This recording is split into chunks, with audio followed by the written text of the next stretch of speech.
কেন্দ্ৰীয় ৰঙালী বিহু সন্মিলন সকলোৱে লগ লাগি ৰাজহুৱাভাৱে শ্ৰদ্ধাঞ্জলি জনোৱাৰ ব্যৱস্থা কৰিছে। আমি জুবিন গাৰ্গলৈ গভীৰ শ্ৰদ্ধাঞ্জলি আমি জনাইছোঁ। তেওঁৰ আত্মাই চিৰশান্তি লাভ কৰক, ভগৱানৰ ওচৰত তাকে প্ৰাৰ্থনা জনাইছোঁ। ৰাইজৰ এটা বিশেষ টান আছে গোলাঘাটৰ পৰাই বিয়া কৰোৱাৰ কাৰণে, হয়তো আৰু এনেও জুবিনক অসমৰ মানুহেই হৃদয়ত ৰাখিছে। সংগীতৰ ৰাজপুত্ৰগৰাকীৰ অকাল বিয়োগ অসমৰ সমাজ জীৱনৰ এক অপূৰণীয় ক্ষতি। আৰু মৃত্যু সম্পৰ্কেও দৈনন্দিন নতুন নতুন কথা ওলাই আছে, চৰ্চা হৈ আছে।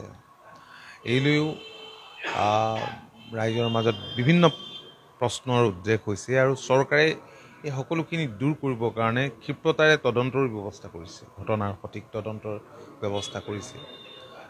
তদন্ত নিৰপেক্ষভাৱে হ'ব, এই কথাটো মাননীয় মুখ্যমন্ত্ৰীয়ে খুব স্পষ্টভাৱেই কৈছে কেনেধৰণে কামখিনি কৰি আছে। আমাৰ এটাই কথা যে জুবিন গাৰ্গে ন্যায় পাওক, সেইটো আমি মনে প্ৰাণে কামনা কৰোঁ।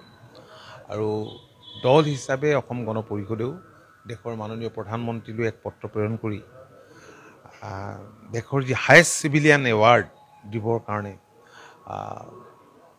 মৰণোত্তৰভাৱে আহ্বান জনাইছে।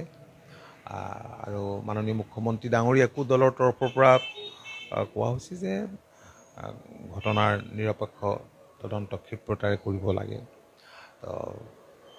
নিৰপেক্ষ তদন্তকাৰী সংস্থাৰ দ্বাৰা আমি ভাবোঁ নিশ্চয় জুবিনে সোনকালে ন্যায় পাব।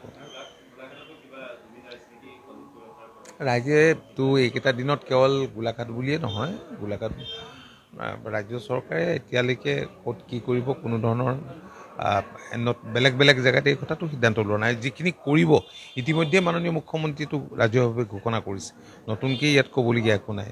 আজি বহু ঠাইত বিভিন্ন সংগঠন ৰাইজে নিজা নিজা ববীয়াকেও কৰিবলৈ লৈছে।